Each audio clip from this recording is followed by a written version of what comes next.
तो hello friends, welcome to गणित wings. आज की वीडियो में हम अलग अलग एक्सप्रेशन यानी कि समीकरण को सॉल्व करना सीखेंगे एकदम बेसिक से। तो जैसे ये समीकरण हमें इसमें क्या है, पक्षांतर का नियम यानी कि ट्रांसपोजिशन का नियम काम करता है। तो हमें सबसे पहले जानना है कि कथन अगर हमसे कोई बोलता है कि भाई साहब 2 + 3 बराबर में क्या है, 5 है, यानी कि ये इसके बराबर है, तो हम बोलेंगे हाँ 2 और 3 को मिलाने से 5 बनता है और ये भी 5 है, यानी कि ये दोनों बराबर हैं। ये बात उसकी सही है। अगर कोई हमसे इस प्रकार से बोलता है कि 2 और 3 5 हैं, तो हम बोल देंगे हाँ उसकी बात ये सही है। अगर एक आदमी कहता है कि 3 - 2 = 5 होता है, तो ये बात इसकी गलत है। ये स्टेटमेंट गलत होगा। क्यों गलत होगा? क्योंकि जब 3 में से 2 जाएंगे तो हमारे पास बचेगा 1 और 1 बराबर 5 आ जाएगा। तो ये 1 के बराबर 5 कभी नहीं हो सकता है ना, तो ये स्टेटमेंट उसका गलत होगा। इसी प्रकार से एल्जेब्रिक एक्सप्रेशन होता है जिसमें हमें ये दोनों समीकरण को यानी कि लेफ्ट हैंड साइड और राइट हैंड साइड को हमें क्या करना होता है, बराबर करना होता है। जैसे कि हम ये वाला पद देखें तो ये लेफ्ट हैंड साइड है और ये वाला पद देखें तो ये हमारे राइट हैंड की तरफ है, इसलिए ये राइट हैंड साइड है और ये लेफ्ट हैंड की तरफ है, इसलिए ये लेफ्ट हैंड साइड हो गया। सवाल को सॉल्व करने से पहले हम थोड़ा सा ट्रांसपोजिशन यानी कि ट्रांसपोज का नियम जान लेंगे। कैसा होगा कि अगर ये माइनस का है तो ये अगर यहाँ पर उठकर आएगा तो ये यहाँ पर प्लस का हो जाएगा। ठीक है, बराबर के इस तरफ आएगा। कोई संख्या यहाँ पर प्लस में है तो ये बराबर के इस तरफ आएगी तो ये माइनस में हो जाएगी।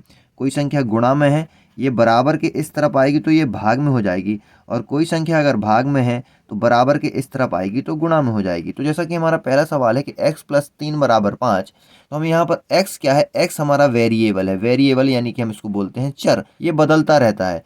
और नंबर होते हैं हमारे कांस्टेंट, ये कभी बदलते नहीं हैं। तो हमेशा हमें नंबर को नंबर से अप्लाई करना है, यानी कि नंबर को नंबर से घटाना, जोड़ना, गुणा, भाग करना है। और वेरिएबल को हमें हमेशा क्या करना है, अलग रखना है। तो जैसे अगर मुझे इसको सॉल्व करना है x + 3 = 5, तो हम क्या करेंगे, x को यहाँ ज्यों का त्यों रख लेंगे बराबर। ये 3 क्या है, प्लस का है, तो जब ये इस तरफ उठकर जाएगा तो ये माइनस का हो जाएगा पक्षांतर के नियम से। तो यहाँ पर हमारा 5 ज्यों का त्यों है और 3 ये उठ कर गया तो यहाँ पर हमारा हो गया -3। तो x की वैल्यू हमारी कितनी आ गई, 5 - 3 यानी कि 2, है ना। तो हमने जैसे सवाल में देखा था, x की जगह पर हम अगर 2 रख देंगे तो ये हमारा समीकरण है कि x + 3 = 5। और x की जगह हमने 2 रख दिया क्योंकि हमारा 2 आया हुआ है, तो 2 + 3 = 5 हो गया, यानी कि 5 = 5 है। ये हमारा चेक करने का तरीका है, इसलिए x की वैल्यू हमारी क्या है, सही आई हुई है। तो इस प्रकार से कई सवाल होंगे, उनको हम देखेंगे और उस प्रकार से हम चेक भी कर लेंगे कि हमारा आंसर सही है कि नहीं। जैसे यहाँ पर हमारा सेकेंड क्वेश्चन है कि x - 5 = 10, तो हमें क्या करना है, केवल चर को यहीं रखना है और नंबर वाले हम क्या करेंगे, परिवर्तित करेंगे। तो x तो हमारा यहीं रहेगा। ये हमारा माइनस का है, तो माइनस जब उठकर इस तरफ जाएगा तो प्लस में चला जाएगा। तो हम यहाँ पर कर देंगे 10। 10 की जगह ये यहाँ पर उठकर आ गया प्लस में, तो 10 + 5 हो जाएगा हमारे पास। तो x की वैल्यू हमारी कितनी आ गई, 15। तो x की वैल्यू हमें मिल गई 15। इस प्रकार से क्वेश्चन पूछ लिए जाते हैं कि x की वैल्यू बताएं। x की जगह क्या हो सकता है, ए हो सकता है, बी हो सकता है, सी हो सकता है, जेड हो सकता है, पी हो सकता है, वाई हो सकता है ना। कुछ भी लिख सकते हैं यहाँ पर। तो x = 15 है। अब हमें क्या करना है, हमें को इसको चेक करना है कि भाई साहब ये हमारा आंसर सही है कि नहीं। तो ये दोनों हमारे साइड क्या है, लेफ्ट हैंड साइड और राइट हैंड साइड क्या है, हमारे एकदम इक्वल बराबर हो जाएंगे। तो देखिए x की वैल्यू 15 आई, तो हम x की वैल्यू यहाँ पर रख देंगे, यानी कि 15 - 5 बराबर में 10 है हमारे पास। ठीक है, अब 15 में से 5 जाएगा तो हमारे पास बचेगा 10 और यहाँ पर है 10, यानी कि x की वैल्यू जो हमारी 15 आई है वो एकदम सही है, क्योंकि हमारा समीकरण यहाँ पर एकदम संतुष्ट हो रहा है, यानी कि दोनों समीकरण हमारे बराबर आ रहे हैं। अब ये हमारा एक और क्वेश्चन है 2x = 24। तो अब यहाँ पर क्या करेंगे, क्योंकि यहाँ पर तो प्लस माइनस कुछ भी नहीं है, तो दरअसल ये जो x है ना, इसके साथ x के साथ जो 2 है ये गुणा में है। यहाँ पर गुणा का अगर कोई चिन्ह नहीं है तो इसका मतलब है कि ये दोनों आपस में गुणा में है। तो गुणा की चीज़ जब होगी तो वो कहाँ चली जाएगी, भाग में चली जाएगी। तो समझ लीजिए 2x के साथ गुणा में है, तो हम x को यहाँ ज्यों का त्यों रखेंगे और यहाँ पर 2 जब इस तरफ उठकर जाएगा, चूंकि ये गुणा में है तो अब ये भाग में आ जाएगा। तो यहाँ पर हमारा बन जाएगा 24/2। तो ये भाग में आ गया हमारे यहाँ पर। ठीक है, अब हम x की वैल्यू रखेंगे और 24/2 है तो यहाँ पर आ जाएगा, 2 से भाग कर देंगे तो आ जाएगा हमारा 12। अब हमारी x की वैल्यू 12 आ गई है और अब हमें चेक करना है कि 12 हमारा सही है कि नहीं। तो हम इस वाले समीकरण में रख देंगे तो हमारे दोनों पक्ष क्या हैं, बराबर आ जाएंगे। तो हम यहाँ पर चेक करते हैं। हमने क्या किया, 2 गुणे x की वैल्यू हमारी आई हुई है 12, तो हमने 12 रख दी, और बराबर में 24 है तो हमने 24 को रख दिया। अब 12 का 2 बार गुणा करेंगे तो ऑलरेडी 24 हो जाएगा, और 24 इस तरफ भी है।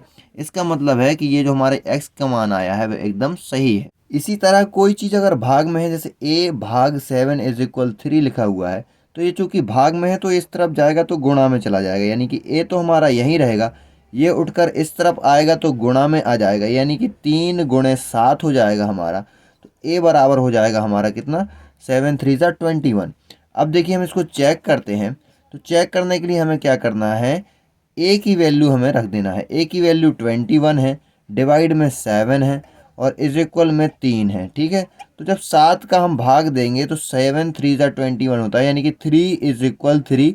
हमारा समीकरण संतुष्ट हो गया है, यानी कि जो हमारी a की वैल्यू आई है वो एकदम सही है। तो इस प्रकार हम जोड़ घटाना गुणा भाग सभी में ये समीकरण लगेगा। और सवाल आगे हम देखते हैं कुछ। अब जैसे समझिए कि ये हमारा क्वेश्चन है, इसमें सबसे पहले हमें समीकरण को गौर से देखना है कि समीकरण में आखिर क्या लिखा हुआ है। तो यहाँ पर देखिए 5 इंटू वाई, ये इसके साथ इंटू में है, प्लस 5 इज इक्वल 10 लिखा हुआ है।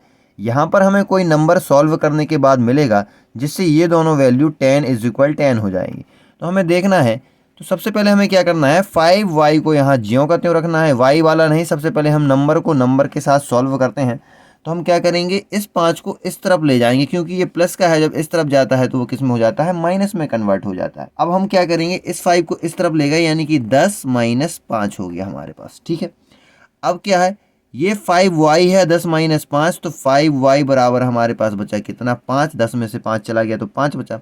अब ये y के साथ गुणा में है, तो जब हम जानते हैं गुणा में कोई चीज़ होती है तो बराबर के जब उस तरफ जाएगी तो वो भाग में कन्वर्ट हो जाएगी। तो y को हम यहाँ ज्यों का त्यों रखेंगे। ये जो संख्या है इसके साथ गुणा में है, अगर यहाँ पर कोई चिन्ह नहीं है तो इसका मतलब है कि यहाँ पर ये गुणा में होती है। तो ये 5 यहाँ से उठकर जाएगा तो इसके किस में कन्वर्ट हो जाएगा, ये भाग में कन्वर्ट हो जाएगा, यानी 5 डिवाइड बाई 5। तो y की वैल्यू जो हमारी आ जाएगी 5 1 ज़ा 5। अगर 5 का भाग हम 5 में देंगे, 5 एकम 5 आ जाएगा, यानी 0। तो हमारे पास कितना है, 1 आ गया, y की वैल्यू 1 आ गई हमारे पास।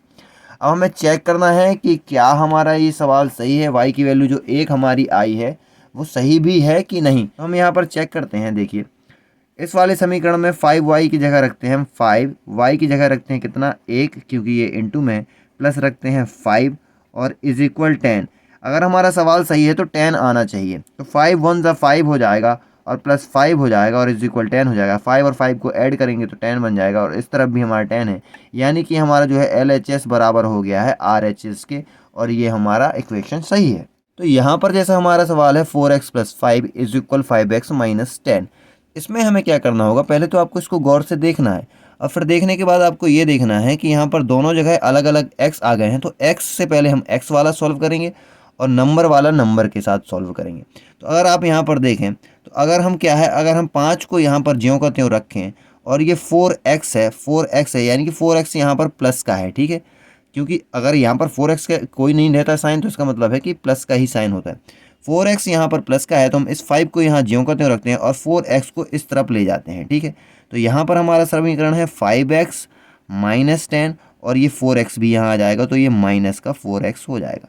ठीक है, तो यहाँ 5 हमारा ज्यों का त्यों रहेगा। अब देखिए 5x है और इस 4x को हम यहाँ पर घटा ले रहे हैं, इस तरफ रख ले रहे हैं, और माइनस 10 यहाँ पर हमारा ज्यों का त्यों है। हमने थोड़ा सा इसको क्या कर लिया, इसको यहाँ ले आए घटाने के लिए। 5 हमारा ज्यों का त्यों है, 5x में से 4x चला जाएगा, यानी कि 5 हमारे पास x हैं, उसमें से 4x गायब हो गए, तो हमारे पास केवल एक x बचेगा। और यहाँ पर माइनस 10 है तो हमने माइनस 10 को रख दिया। अब देखिए ये x माइनस 10 है, यहाँ पर ये माइनस 10। अब x से हमें कोई मतलब नहीं है, अब हम नंबर को नंबर के साथ सॉल्व करेंगे तो इस तरफ भी ये जा सकता है ना, 10 उठ के इस तरफ भी जा सकता है। तो यहाँ पर हमारा 5 है और ये 10 उठकर इस तरफ आया, और 10 हमारा माइनस का है, जब इस तरफ उठकर आएगा तो वो प्लस का हो जाएगा। तो यहाँ पर प्लस का 10 हो गया, और बराबर में x है तो x हो गया। ठीक है, अब x की वैल्यू 10 प्लस 5 यानी कि 15 हो जाएगी, यानी कि x इज इक्वल हमारे पास कितना आ जाएगा, 15 आ जाएगा। अगर हमें जानना है कि हमारा समीकरण सही है कि नहीं, x की वैल्यू 15 आई है, तो आप x की जगह 15 रख कर देखें और दोनों समीकरण क्या हो जाएंगे, बराबर हो जाएंगे। तो हम देखते हैं, तो यहाँ पर हम x की वैल्यू 15 रख देंगे, जहाँ जहाँ x दिख रहा है वहाँ वहाँ हम क्या रख देंगे, 15 रख देंगे, यानी कि यहाँ 15 रख देना है और यहाँ पर 15 रख देना है। ठीक है, तो 15 का 4 में गुणा होगा तो 15 चौको 60 होता है, तो यहाँ पर हमारा 60 आ गया, प्लस 5 है तो हमने 5 ले लिया। ठीक है, यहाँ पर देखिए 15 पना 75, 15 5 से 75 होता है, तो 75 आ गया, और माइनस का 10 है तो यहाँ पर कितना आ गया, माइनस का 10 आ गया। तो अब 60 में 5 ऐड होगा तो बन जाएगा 65, और 75 में 10 जाएगा तो बन जाएगा 65, यानी कि 65 इज इक्वल 65। दोनों समीकरण हमारे बराबर आ रहे हैं। इसका मतलब है कि हमारी ये वैल्यू क्या है, x इक्वल 15 एकदम राइट है। अब मान लो कि इस तरह की इक्वेशन आ गई y+y+2 इज इक्वल 16, या हो सकता है उसको कोष्टक में भी रख दें, है ना, इस तरीके से। तो क्या इसमें क्या प्रॉब्लम है, क्या ये भी आसान है, कोई दिक्कत नहीं है। यहाँ पर y+2 इज इक्वल 16, तो इसको पहले हम अलग कर लेंगे, y+2 इज इक्वल 16, y और y मिलकर बन जाएगा 2y, और ये +2 है और इज इक्वल 16 है, कोई दिक्कत नहीं है। अब देखिए ये प्लस का है, इस तरफ जाएगा तो ये माइनस हो जाएगा, माइनस हो जाएगा, तो 2y हम इसको ज्यों का त्यों रखेंगे, और ये 16 और ये हम माइनस को हो जाएगा, -2 हो जाएगा। तो 2y बराबर 16, मतलब कि 16 में से 2 गया तो हमारा बचा 14, 14 बचा। तो y बराबर, अभी इसके मल्टीप्लाई में है तो यहाँ पर हो जाएगा 14 डिवाइड बाई 2, क्योंकि मल्टीप्लाई वाला डिवाइड में चला जाता है, तो 2 7 जा होता है ना 14, तो y इज इक्वल आ जाएगा हमारे पास कितना, 7। तो ये y की वैल्यू हमारे पास 7 आ गई है, और अब हमें चेक करना है कि हमारा समीकरण सही है कि नहीं है। तो y की जगह पर हम यहाँ पर 7 रखते हैं, प्लस यहाँ पर भी 7 रखते हैं, और प्लस 2 रखते हैं, और बराबर में कितना है, 16 है, तो 16 को रखते हैं। ठीक है, तो यहाँ पर 7 और 7 14 और 15 16, दोनों को जोड़ेंगे 16 इज इक्वल 16 आ गया, यानी कि ये हमारा y बराबर 7 कितना है, सही है। एक और इक्वेशन है 12x + 40 बराबर 100, इसको आप पहले सॉल्व कीजिए। तो क्या करना है, 12x है और ये 40 को उस तरफ ले जाएंगे तो ये माइनस का हो जाएगा, यानी कि 100 - 40 हो जाएगा। यहाँ पर 12x बचेगा, 100 में से 40 चला जाएगा तो हमारे पास बचेगा 60, है ना। और x, और ये क्योंकि उसके मल्टीप्लाई में, तो यहाँ जाकर क्या हो जाएगा, ये यहाँ जाकर ये डिवाइड में हो जाएगा, तो 60 डिवाइड बाई हो जाएगा 12, तो x इक्वल आ जाएगा 12, 5 जा 60 होता है तो 5 आ जाएगा। अगर x की वैल्यू आप यहाँ पर रखेंगे तो 100 इक्वल 100 आ जाएगा, तो x की वैल्यू यहाँ पर हम रख कर देखते हैं। तो x की वैल्यू हम यहाँ पर रख दी 5, और बस, तो 12 × 5 होता है 60 हो जाएगा, 12 × 5 हो जाएगा 60 + 40, यानी कि 60 + 40 100 इक्वल 100, यानी कि इस तरीके से हमारा सॉल्व हो जाए। लेकिन इस तरह के सवाल लगाने के लिए आपसे प्लस माइनस रूल और बॉड मास का नियम जरूर आना चाहिए।